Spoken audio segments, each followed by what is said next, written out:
जीते स्कूटी जीते कार। जी आपने सही सुना, लक्ष्मी ज्वेलर्स कटिहार से कृष्णा डायमंड ज्वेलरी खरीदें, लकी ड्रॉ में पार्टिसिपेट करें और कार और स्कूटी जीतने का मौका पाएं। साथ ही 25% तक की छूट पाएं सोने और चांदी के जेवर की बनाई पे और हीरे की वैल्यू पे। Lakshmi jewellers, Lakshmi complex, doctor Rajendra Prasad पथ, कटिहार।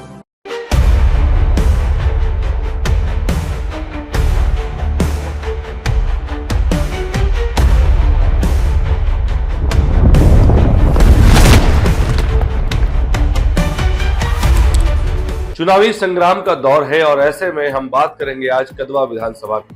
कदवा विधानसभा एक ऐसी सीट जहां पर पहले तो बीजेपी, फिर जेडीयू ने, फिर एलजेपी ने भी अपनी बहुत जोर आजमाइश की, लेकिन ये सीट आखिरकार जेडीयू के खाते में चली गई। अब वहां से दो लोग आमने सामने हैं। एनडीए के दुलाल चंद्र गोस्वामी जो जेडीयू की सीट से लड़ रहे हैं, जेडीयू के टिकट पर लड़ रहे हैं, और वहीं दूसरी तरफ इंडिया के प्रत्याशी डॉक्टर शकील अहमद खान।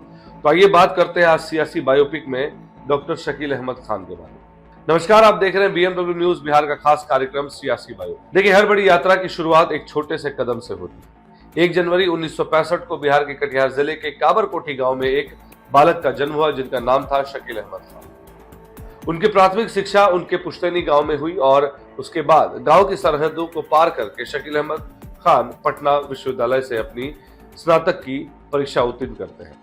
लेकिन ज्ञान की यह भूख अभी बाकी थी। 1988 में उच्च शिक्षा की तलाश उन्हें देश की राजधानी दिल्ली ले आई।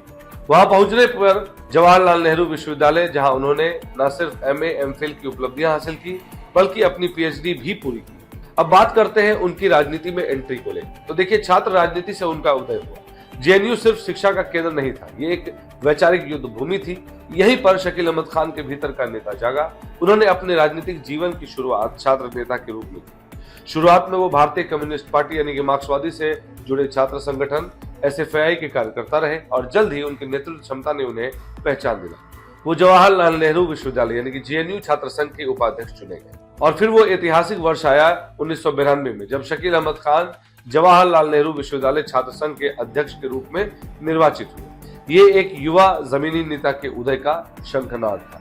अब उनके प्रशासनिक दायित्व और राजनीतिक की राह पर हम चर्चा करेंगे। छात्र जीवन के बाद शकील अहमद खान ने थोड़े समय के लिए दिल्ली विश्वविद्यालय में असिस्टेंट प्रोफेसर के रूप में भी कार्य किया, लेकिन उन्हें कमरे की चारदीवारी नहीं बल्कि जनता के बीच की राजनीति बुला रही थी। उन्होंने अपने पद से त्यागपत्र दिया और सक्रिय राजनीति का दामन थाम लिया।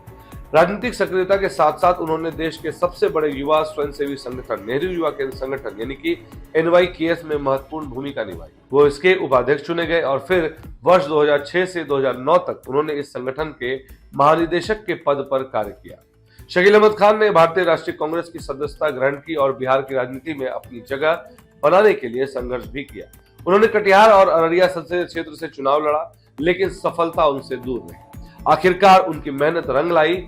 वर्ष 2015 के बिहार विधानसभा चुनाव में उन्होंने कटिहार की कदवा विधानसभा क्षेत्र को अपनी कर्म भूमि बना ली। इस चुनाव में उन्होंने अपने निकटतम प्रतिद्वंदी भारतीय जनता पार्टी के चंद्रभूषण ठाकुर को 5,799 मतों के अंतर से पराजित कर ऐतिहासिक जीत दर्ज की। डॉक्टर शकील अहमद खान को 56,141 मत प्राप्त हुए और वो 16वीं बिहार विधानसभा के सदस्य बने। आज डॉक्टर शकील अहमद खान सिर्फ कदवा के विधायक ही नहीं बल्कि भारतीय राष्ट्रीय कांग्रेस के राष्ट्रीय सचिव के रूप में भी देश की राजनीति में सक्रिय है। जेएनयू के छात्र संघ अध्यक्ष से लेकर राष्ट्रीय स्तर के संगठन सचिव तक उनका सफर बिहार के एक छोटे से गांव से शुरू होकर देश की राजनीति के शिखर तक पहुंचा।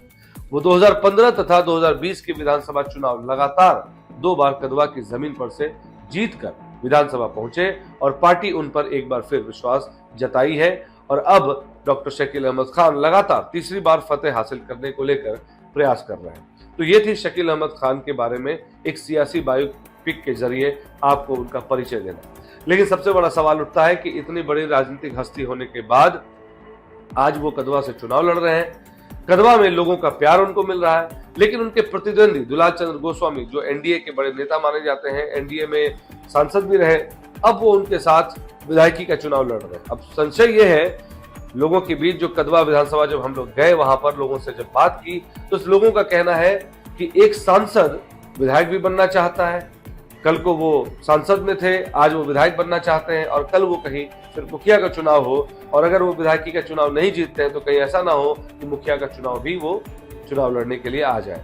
तो देखिए, ये तय करना होगा कदवा की जनता को। एक तरफ जहां एक बड़े लेवल के नेता आपके सामने खड़े हैं, वहीं पर एक नेता ऐसे हैं जिनकी महत्वाकांक्षाएं बड़ी हैं। तो ये कदवा की जनता को तय करना होगा कि वो आखिर में किसके साथ है। आपके सामने दोनों का परिचय है, दोनों की बातें हैं।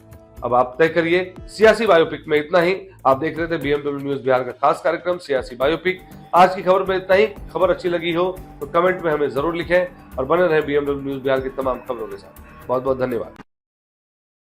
तमसोमा ज्योतिर्गमय गुरुकुल शिक्षा मंदिर संस्थान के साथ बनाए अपना भविष्य। रेगुलर और प्रोफेशनल कोर्सेज, सेकेंडरी और senior secondary courses, law, teachers training courses, pharmacy and nursing के साथ पैरामेडिकल में डायरेक्ट एडमिशन पाए। वेबसाइट विजिट करें या दिए गए नंबर पर कॉल करें। हमारा पता है गुरुकुल शिक्षा मंदिर संस्थान, कल्याण चौक, DS कॉलेज रोड, कटिहार।